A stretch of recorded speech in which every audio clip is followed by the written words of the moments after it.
Hi, this is Lee. This is chapters 21 to 24 of Frankenstein by Mary Shelley. The work is public domain. Thanks to Penardrell Public Library in Pennsylvania for lending me the book. I was soon introduced into the presence of the magistrate, an old benevolent man with calm and mild manners. He looked upon me, however, with some degree of severity, and then turning towards my conductors, he asked who appeared as witnesses on this occasion. About half a dozen men came forward, and one being selected by the magistrate, he deposed that he had been out fishing the night before with his son and brother-in-law, Daniel Nugent, when about 10 o'clock they observed a strong northerly blast rising, and they accordingly put in for port.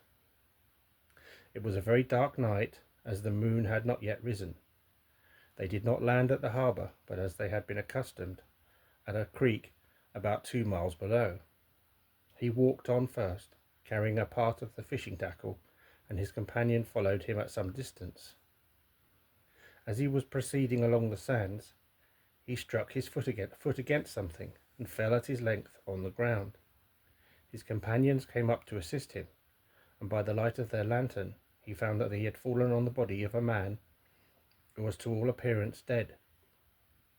Their first supposition was that it was the corpse of some person who had been drowned, and was thrown on shore by the waves. But on examination they found that the clothes were not wet, and even that the body was not then cold. They instantly carried it to the cottage of an old woman near the spot, and endeavoured, but in vain, to restore it to life. It appeared to be a handsome young man, about 25 years of age. He had apparently been strangled, for there was no sign of any violence except the black mark of fingers on his neck. The first part of this deposition did not in the least interest me, but when the mark of the fingers was mentioned, I remembered the murder of my brother, and felt myself extremely agitated. My limbs trembled, and a mist came over my eyes, which obliged me to lean on a chair for support. The magistrate observed me with a keen eye, and of course drew an unfavourable augury from my manner. The son confirmed his father's account, but when Daniel Nugent was called, he swore positively that just before the fall of his companion, he saw a boat with a single man in it at a short distance from the shore, and as far as he could judge by the light of a few stars, it was the same boat in which I had just landed. A woman deposed that she lived near the beach, and was standing at the door of her cottage, waiting for the return of the fisherman, about an hour before she heard of the discovery of the body, when she saw a boat with only one man in it push off from that part of the shore where the corpse was afterwards found. Another woman confirmed the account of the fishermen having brought the body into her house. It was not cold. They put it into a bed and rubbed it, and Daniel went to the town for an apothecary, but life was quite gone. Several other men were examined concerning my landing, and they agreed that with the strong north wind that was arisen during the night, it was very probable that I had beaten about for many hours, and had been obliged to return nearly to the same spot from which I had departed. Besides, they observed that it appeared that I had brought the body from another place, and it was likely that, as I did not appear to know the shore, I might have put into the harbour, ignorant of the distance of the town from the place where I had deposited the corpse. Mr. Kirwin, on hearing this evidence, desired that I should be taken into the room where the body lay for interment, that it might be observed what effect the sight of it would produce upon me. This idea was probably suggested by the extreme agitation I had exhibited when the mode of the murder had been described. I was accordingly conducted by the magistrate and several other persons to the inn. I could not help being struck by the strange coincidences that had taken place during this eventful night, but knowing that I had been conversing with several persons in the island I had inhabited about the time that the body had been found. I was perfectly tranquil as to the consequences of the affair. I entered the room where the corpse lay and was led up to the coffin. How can I describe my sensations on beholding it? I felt yet parched with horror, nor can I reflect on that terrible moment without shuddering and agony. The examination, the presence of the magistrate and witnesses, passed like a dream from my memory when I saw the lifeless form of Henry Clerval stretched before me. I gasped for breath, and throwing myself on the body, I exclaimed, "Have my murderous machinations deprived you also, my dearest Henry, of life? Two I have already destroyed. Other victims await their destiny. But you, Clerval, my friend, my benefactor." The human frame could no longer support the agonies that I endured, and I was carried out of the room in strong convulsions. A fever succeeded to this. I lay for 2 months on the point of death. My ravings, as I afterwards heard, were frightful. I called myself the murderer of William, of Justine, and of Clerval. Sometimes I entreated my attendants to assist me in the destruction of the fiend by whom I was tormented, and at others I felt the fingers of the monster already grasping my neck, and screamed aloud with agony and terror. Fortunately, as I spoke my native language, Mr. Kerwin alone understood me, but my gestures and bitter cries were sufficient to affright the other witnesses. Why did I not die? More miserable than the man ever was before, why did I not sink into forgetfulness and rest? Death snatches away many blooming children, the only hopes of their doting parents. How many brides and youthful lovers have been one day in the blossom of health and hope, and the next a prey for worms and the decay of the tomb? Of what materials was I made that I could thus resist so many shocks, which, like the turning of the wheel, continually renewed the torture? But I was doomed to live, and in 2 months found myself, as awaking from a dream, in a prison, stretched on a wretched bed, surrounded by jailers, turnkeys, bolts, and all the miserable apparatus of a dungeon. It was morning. It was morning, I remember, when I thus awoke to understanding. I had forgotten the particulars of what had happened, and only felt as if some great misfortune had suddenly overwhelmed me. But when I looked around and saw the barred windows and the squalidness of the room in which I was, all flashed across my memory, and I groaned bitterly. This sound disturbed an old woman who was sleeping in a chair beside me. She was a hired nurse, the wife of one of the turnkeys, and her countenance expressed all those bad qualities which often characterize that class. The lines of her face were hard and rude, like that of persons accustomed to see without sympathizing in sights of misery. Her tone expressed her entire indifference. She addressed me in English, and the voice struck me as one that I had heard during my sufferings. "Are you better now, sir?" said she. I replied in the same language, with a feeble voice. "I believe I am, but if it be all true, if indeed I did not dream, I am sorry that I am still alive to feel this misery and horror." "For that matter," replied the old woman, "if you mean about the gentleman you murdered, I believe that it were better for you if you were dead, for I fancy it will go hard with you. However, that's none of my business. I am sent to nurse you and get you well. I do my duty with a safe conscience. It were well if everybody did the same." I turned with loathing from the woman who could utter so unfeeling a speech to a person just saved, on the very edge of death, but I felt languid and unable to reflect on all that had passed. The whole series of my life appeared to me as a dream. I sometimes doubted if indeed it were all true, for it never presented itself to my mind with the force of reality. As the images that floated before me became more distinct, I grew feverish. A darkness pressed around me. No one was near me who soothed me with the gentle voice of love. No dear hand supported me. The physician came and prescribed medicines, and the old woman prepared them for me. But utter carelessness was visible in the first, and the expression of brutality was strongly marked in the visage of the second. Who could be interested in the fate of a murderer but the hangman who would gain his fee? These were my first reflections, but I soon learned that Mr. Kerwin had shown me extreme kindness. He had caused the best room in the prison to be prepared for me. Wretched indeed was the best, and it was he who had provided a physician and a nurse. It is true he seldom came to see me, for although he ardently desired to relieve the sufferings of every human creature, he did not wish to be present at the agonies and miserable ravings of a murderer. He came, therefore, sometimes to see that I was not neglected, but his visits were short and with long intervals. One day, while I was gradually recovering, I was seated in a chair, my eyes half open and my cheeks livid like those in death. I was overcome by gloom and misery, and often reflected I had better seek death than desire to remain in a world which to me was replete with wretchedness.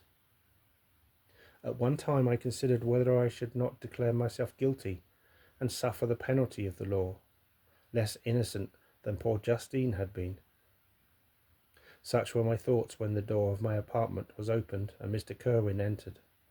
His countenance expressed sympathy and compassion. He drew a chair close to mine and addressed me in French. "I fear that this place is very shocking to you. Can I do anything to make you more comfortable? I thank you, but all that you mention is nothing to me. On the whole earth there is no comfort which I am capable of receiving. I know that the sympathy of a stranger can be but of little relief to one borne down as you are by so strange a misfortune. But you will, I hope, soon quit this melancholy abode, for doubtless evidence can easily be brought to free you from the criminal charge." "That is my least concern. I am, by a course of strange events, become the most miserable of mortals. Persecuted and tortured as I am and have been, can death be any evil to me? Nothing indeed could be more unfortunate and agonizing than the strange chances that have lately occurred. You were thrown by some surprising accident on this shore renowned for its hospitality, seized immediately and charged with murder. The first sight that was presented to your eyes was the body of your friend, murdered in so unaccountable a manner and placed, as it were, by some fiend across your path." As Mr. Kerwin said this, notwithstanding the agitation I endured on this retrospect of my sufferings, I also felt considerable surprise at the knowledge he seemed to possess concerning me. I suppose some astonishment was exhibited in my countenance, for Mr. Kerwin hastened to say, "Immediately upon your being taken ill, all the papers that were on your person were brought me, and I examined them that I might discover some trace by which I could send to your relations an account of your misfortune and illness. I found several letters, and among others, one which I discovered from its commencement to be from your father. I instantly wrote to Geneva. Nearly 2 months have elapsed since the departure of my letter, but you are ill. Even now you tremble. You are unfit for agitation of any kind. This suspense is 1,000 times worse than the most horrible event. Tell me what new scene of death has been acted, and whose murder I am now to lament." "Your family is perfectly well," said Mr. Kerwin with gentleness, "and someone, a friend, is come to visit you." I know not by what chain of thoughts the idea presented itself. It instantly darted into my mind that the murderer had come to mock at my misery and taunt me with the death of Clerval, as a new incitement for me to comply with his hellish desires. I put my hand before my eyes and cried out in agony, "Oh, take him away! I cannot see him! For God's sake, do not let him enter!" Mr. Kerwin regarded me with a troubled countenance. He could not help regarding my exclamation as a presumption of my guilt, and said in rather a severe tone, "I should have thought, young man, that the presence of your father would have been welcome instead of inspiring such violent repugnance." "My father?" cried I, while every feature and every muscle was relaxed from anguish to pleasure. "Is my father indeed come? How kind, how very kind! But where is he? Why does he not hasten to me?" My change of manner surprised and pleased the magistrate. Perhaps he thought that my former exclamation was a momentary return of delirium, and now he instantly resumed his former benevolence. He rose and quitted the room with my nurse, and in a moment my father entered it. Nothing at this moment could have given me greater pleasure than the arrival of my father. I stretched out my hand to him and cried, "Are you then safe, and Elizabeth and Ernest?"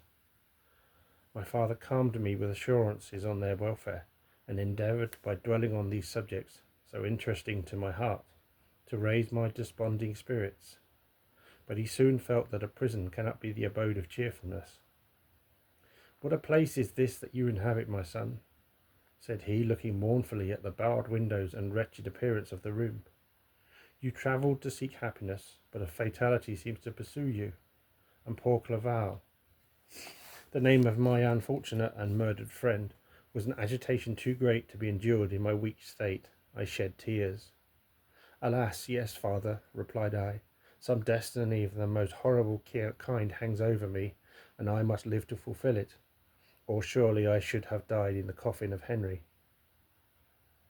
We were not allowed to converse for any length of time, for the precarious state of my health rendered every precaution necessary that could ensure tranquillity. Mr. Kerwin came in and insisted that my strength should not be exhausted by too much exertion. But the appearance of my father was to me like that of my good angel, and I gradually recovered my health. As my sickness quitted me, I was absorbed by a gloomy and black melancholy that nothing could dissipate. The image of Clerval was forever before me, ghastly and murdered. More than once the agitation into which those reflections threw me made my friends dread a dangerous relapse. Alas, why did they preserve so miserable and detestable a life?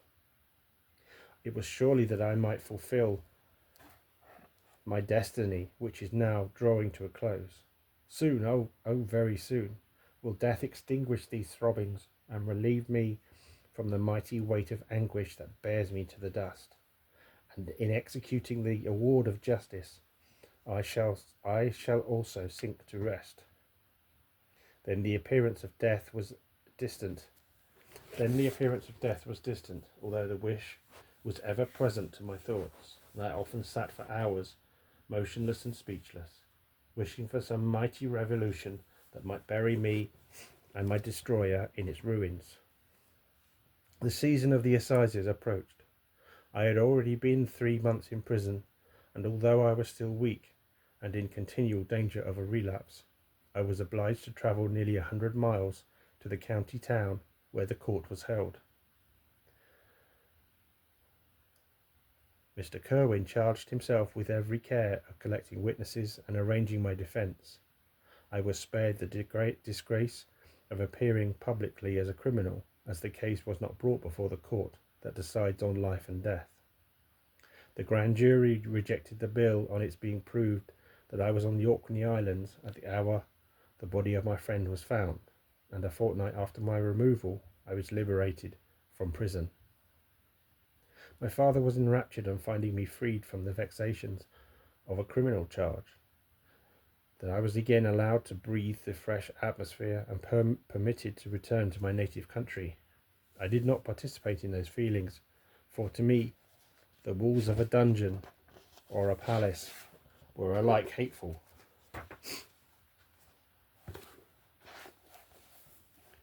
The cup of life was poisoned forever, and although the sun shone upon me as upon the happy and gay of heart, I saw around me nothing but a dense and frightful darkness, penetrated by no light but the glimmer of 2 eyes that glared upon me. Sometimes they were the expressive eyes of Henry, languishing in death, the dark orbs nearly covered by the lids and the long black lashes that fringed them. Sometimes it was the watery, clouded eyes of the monster, as I first saw them in my chamber at Ingolstadt. My father tried to awaken in me the feeling of affection. He talked of Geneva, which I should soon visit, of Elizabeth and Ernest, but these words only drew deep groans from me. Sometimes, indeed, I felt a wish for happiness, and thought with melancholy delight of my beloved cousin, or longed with a devouring malady du pays to see once more the blue lake and rapid Rhone that had been so dear to me in early childhood. But my general state of feeling was a torpor in which a prison was as welcome a residence as the divinest scene in nature. And these fits were seldom interrupted but by paroxysms of anguish and despair. At these moments I often endeavoured to put an end to the existence I loathed, and it required unceasing attendance and vigilance to restrain me from committing some dreadful act of violence. Yet one duty remained to me, the recollection of which finally triumphed over my selfish despair.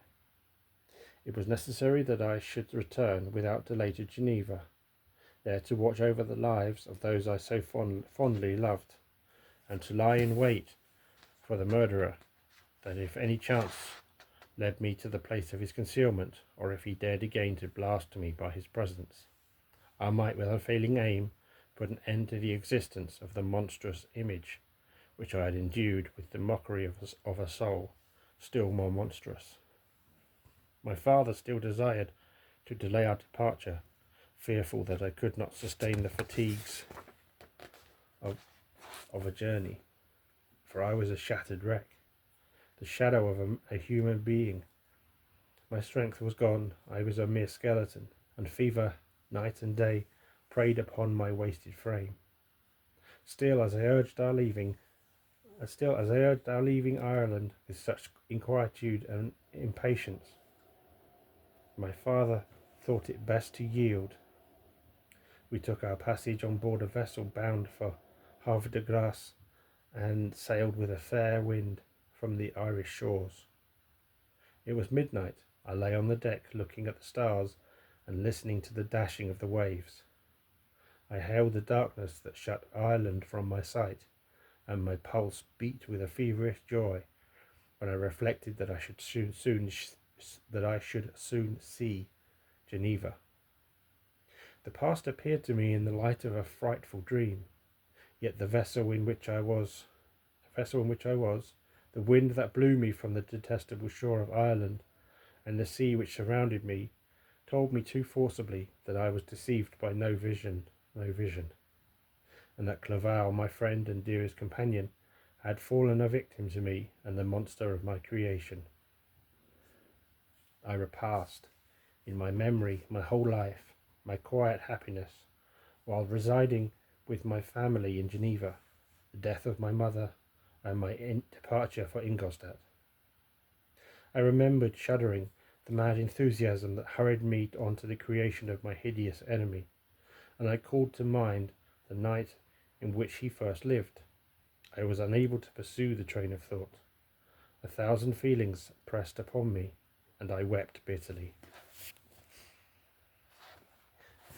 Ever since my recovery from the fever, I had been in the custom of taking every night a small quantity of laudanum, for it was by means of this drug only that I was able to gain the rest necessary for the preservation of life. Oppressed by the recollection of my various misfortunes, I now swallowed double my usual quantity, and soon slept profoundly. But sleep did not afford me respite from thought and misery. My dreams presented 1,000 objects that scared me. Towards morning I was possessed by a kind of nightmare. I felt the fiend's grasp in my neck, and could not free myself from it. Groans and cries rung in my ears. My father, who was watching over me, perceiving my restlessness, awoke me. The dashing waves were around, the cloudy sky above. The fiend was not here. A sense of security, a feeling that a truce was established between the present hour and the irresistible, disastrous future, imparted to me a kind of calm forgetfulness, of which the human mind is by its structure peculiarly susceptible.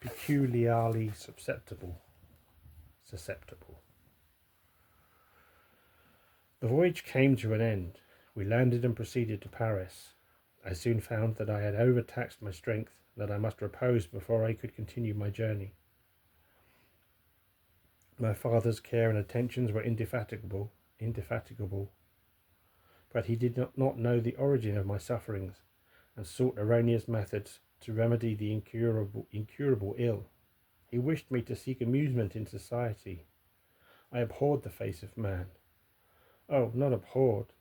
They were my brethren, my fellow beings, and I felt attracted even to the most repulsive among them, as to creatures of an angelic nature and celestial mechanism. But I felt that I had no right to share their intercourse. I had unchained an enemy among them, whose joy it was to shed their blood and to revel in their groans. How they would, each and all, abhor me and hunt me from the world, did they know my unhallowed acts and the crimes which had their source in me. My father yielded at length to my desire to avoid society, and strove by various arguments to banish my despair. Sometimes he thought that I felt deeply the degradation of being obliged to answer a charge of murder, and he endeavoured to prove to me the futility of pride. Alas, my father, said I, how little do you know me. Human beings, their feelings and passions, would indeed be degraded if such a wretch as I felt pride. Justine, poor unhappy Justine, was as innocent as I, and she suffered the same charge. She died for it, and I am the cause of this. I murdered her. William, Justine, and Henry, they all died by my hands.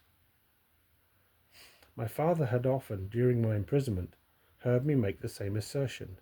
When I thus accused myself, he sometimes seemed to desire an explanation, and at others he appeared to consider it as the offspring of delirium, and that during my illness some idea of this kind had presented itself to my imagination, the remembrance of which I preserved in my convalescence. I avoided examination and maintained a continual silence concerning the wretch I had created. I had a persuasion that I should be supposed mad, and this in itself would forever have chained my tongue. But besides, I could not bring myself to disclose a secret which would fill my hearer with consternation, and make fear and unnatural horror the inmates of his breast. I checked, therefore, my impatient thirst for sympathy, and was silent when I would have given the world to have confided the fatal secret. Yet still words like those I had recorded would burst uncontrollably from me. I could offer no explanation of them, but their truth in part relieved the burden of my mysterious woe.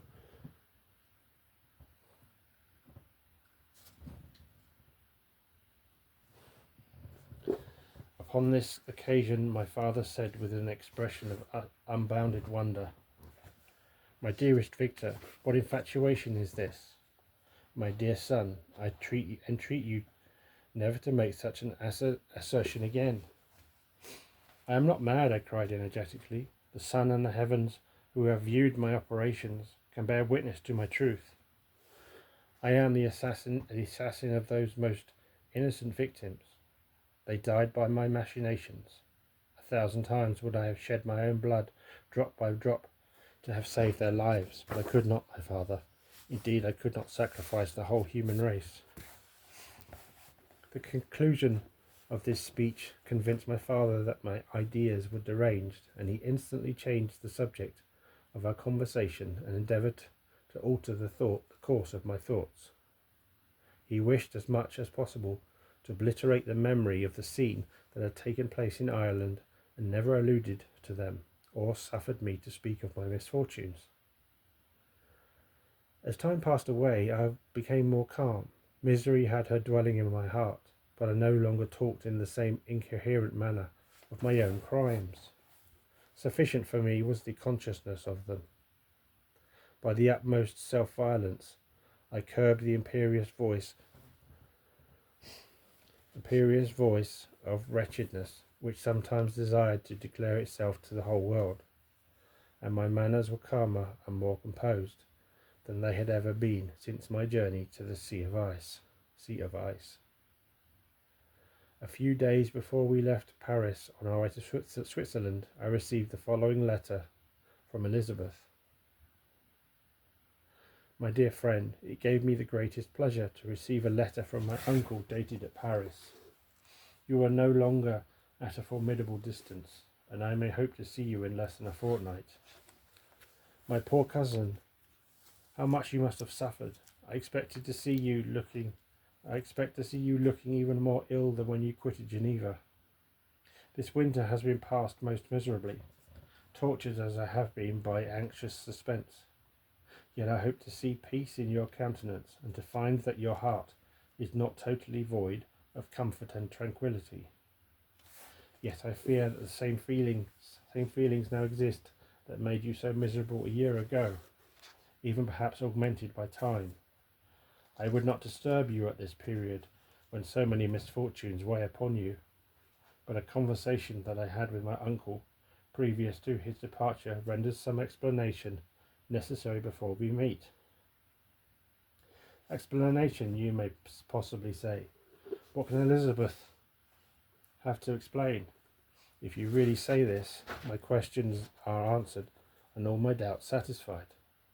But you are distant from me, and it is possible that you may dread and yet be pleased with this explanation. And in a probability of this being the case, I dare not any longer postpone writing what, during your absence, I have often wished to express to you, but have never had the courage to begin. You well know, Victor, that our union has been the favourite plan of your parents ever since our infancy. We were told this when young, and taught to look forward to it as an event that would certainly take place. We were affectionate playfellows during childhood, and dear and valued friends to one another as we grew older.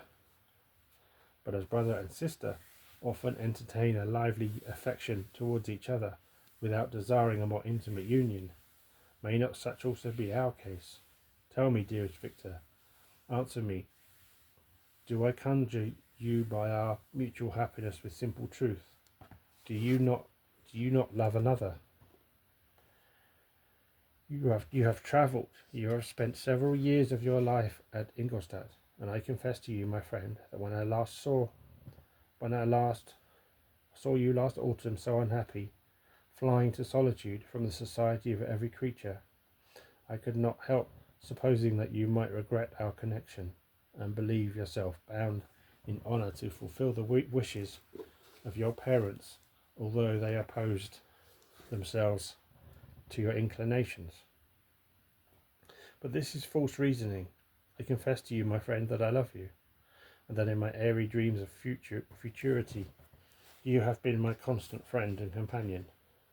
But it is your happiness I desire, as well as my own, when I declare to you that our marriage would render me eternally miserable, unless it were the dictate of your own free choice. Even now I weep to think that, borne down as you are by the cruelest misfortunes, you may stifle by the word honour all hope of that love and happiness which would alone restore you to yourself. I, who have so disinterested an affection for you, may increase your miseries tenfold by being an obstacle to your wishes. Ah, Victor, be assured that your cousin and playmate has too sincere a love for you not to be made miserable by this supposition. Be happy, my friend, and if you obey me in this one request, remain satisfied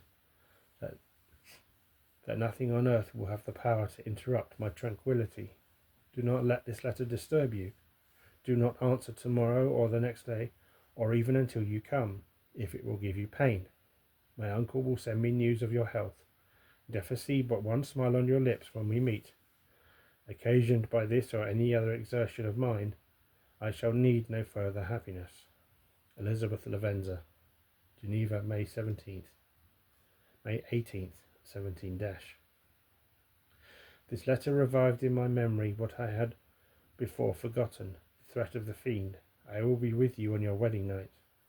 Such was my sentence, and on that night would the demon employ every art to destroy me, and tear me from the glimpse of happiness which promised partly to console my sufferings.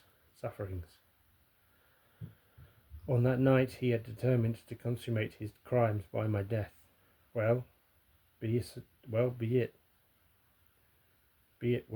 so. A deadly struggle would then assuredly take place, in which, if he were victorious, I should be at peace, and his power over me be at an end. If he were vanquished, I should be a free man. Alas, what freedom! Such as the peasant enjoys when his family have been massacred before his eyes, his cottage burnt, his lands laid waste, and he is turned adrift, homeless, penniless, and alone, but free. Such would be my liberty, except that in my Elizabeth I possessed a treasure, alas, unbalanced by those horrors of remorse and guilt which would pursue me until death. Sweet and beloved Elizabeth, I read and reread her letter, and some softened feelings stole into my heart and dared to whisper paradisical dreams of love and joy. But the apple was already eaten, and the angel's arm barred to drive me from all hope. Yet I would die to make her happy. If the monster executed his threat, death was inevitable. Yet again I considered whether my marriage would hasten my fate. My destruction might indeed arrive a few months late sooner, but if my torturer would suspect that I postponed it, influenced by his menaces, he would surely find other and perhaps more dreadful means of revenge. He had vowed to be with me on my wedding night, yet he did not consider that threat as binding him to peace in the meantime.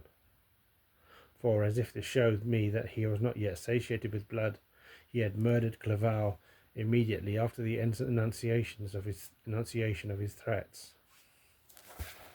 I resolved, therefore, that if my immediate union with my cousin would conduce either to hers or my father's happiness, my adversaries' designs against my life should not retard it a single hour. In this state of mind I wrote to Elizabeth. My letter was calm and affectionate. I fear, my beloved girl, I said, little happiness remains for us on earth, yet all that I may one day enjoy is centred in you. Chase away your idle fears. To you alone do I consecrate my life and my endeavours for contentment. I have one secret, Elizabeth, a dreadful one. When revealed to you, it will chill your frame with horror, and then, far from being surprised at my misery, you will only wonder that I survive what I have endured. I will confide this tale of misery and terror to you the day after our marriage shall take place. For my sweet cousin, there must be perfect confidence between us. But until then, I conjure you, do not mention or allude to it. This I most earnestly entreat, and I know you will comply. In about a week after the arrival of Elizabeth's letter, we returned to Geneva. The sweet girl welcomed me with warm affection, yet tears were in her eyes as she beheld my emaciated frame and feverish cheeks. I saw a change in her also. She was thinner and had lost much of that heavenly vivacity that had before charmed me. But her gentleness and soft looks of compassion made her a more fit companion for one blasted and miserable as I was. The tranquillity which I now enjoyed did not endure. Memory brought madness with it, and when I thought of what had passed, a real insanity possessed me. Sometimes I was furious and burnt with rage, sometimes low and despondent. I neither spoke nor looked at anyone, but sat motionless, bewildered by the multitude of miseries that overcame me. Elizabeth alone had the power to draw me from these fits. Her gentle voice would soothe me when transported by passion, and inspire me with human feelings when sunk in torpor. She wept with me and for me. When reason returned, she would remonstrate and endeavour to inspire me with resignation. Ah, it is well for the unfortunate to be resigned, but for the guilty there is no peace.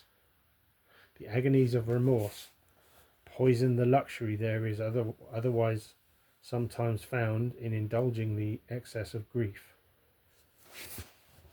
Soon after my arrival, my father spoke of my immediate marriage with Elizabeth. I remained silent. Have you, then, some other sentiment? None on earth. I love Elizabeth, and look forward to our union with delight. Let the day therefore be fixed, and on it I will consecrate myself in life or death to the happiness of my cousin. My dear Victor, do not speak thus. Heavy misfortunes have befallen us, but let us only cling closer to what remains and transfer our love for those whom we have lost to those who yet live. Our circle will be small, but bound close by the ties of affection and mutual misfortune. And when time shall have softened your despair, new and dear objects of care will be born to replace those of whom we have been so cruelly deprived. Such were the lessons of my father, but to me the remembrance of the threat returned. Nor can you wonder that, omnipotent as the fiend had yet been in his deeds of blood, I should almost regard him as invincible, and that when he had pronounced the words, "I shall be with you on your wedding night," I should regard the threatened fate as unavoidable. But death was no evil to me if the loss of Elizabeth were balanced with it, and I therefore, with a contented and even cheerful countenance, agreed with my father that, if my cousin would consent, the ceremony should take place in 10 days, and thus put, as I imagined, the seal to my fate. Great God, if one instant I had thought